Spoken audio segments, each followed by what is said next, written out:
What we are experiencing at this moment in time, the turning point in man's reach for space, going from governments to private companies like yours? I think we're at the dawn of a new era, and I think it's going to be very exciting.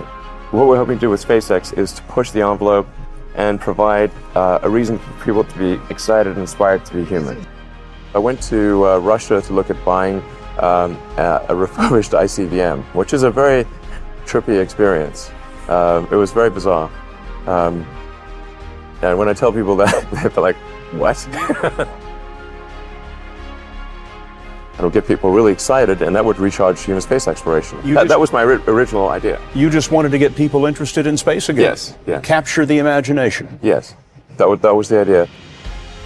The odds of me coming into the rocket business, not knowing anything about rockets, not having ever built anything, I mean, I would have to be insane if I thought the odds were in my favor. Why even begin?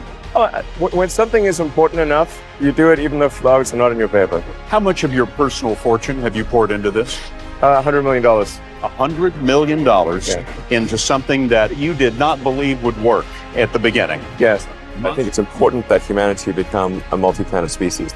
I think most people would agree that a future where we're a spacefaring civilization is inspiring and exciting compared with one where we are forever confined to Earth until some eventual extinction event.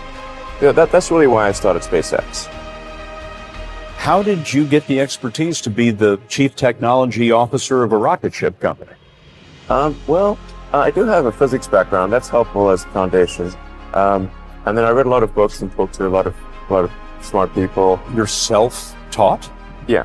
Well, self-taught, yes, meaning I don't have an aerospace degree. So how did you go about acquiring the knowledge? Well, like I said, I read a lot of books, talked to a lot of people, and have a great team.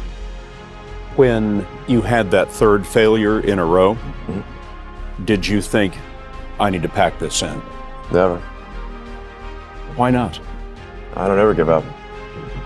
I mean, I'd have to be dead or completely incapacitated. If that fourth launch hadn't worked, that would have been it. We would have not had the resources to mount a fifth. You couldn't have gone on at that point? Yes, death would have been, I think, inevitable because we did not have the resources to mount a fifth launch. This is a tricky business. Tricky. Yeah, I wish it wasn't so hard. You know, there are American heroes who don't like this idea.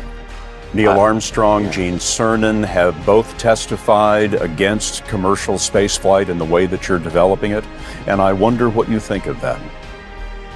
I was very sad to see that, because those guys are, those guys are heroes of mine, so it's really tough. I wish they would come and visit and see the hardware that we're doing here. And I think that would change their mind.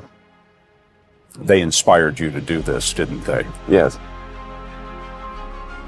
And to see them casting stones in your direction. It's difficult. Did you expect them to cheer you on? Certainly hoping they would. What are you trying to prove to them? What I'm trying to do is to make a significant difference in spaceflight and help make spaceflight accessible to almost anyone.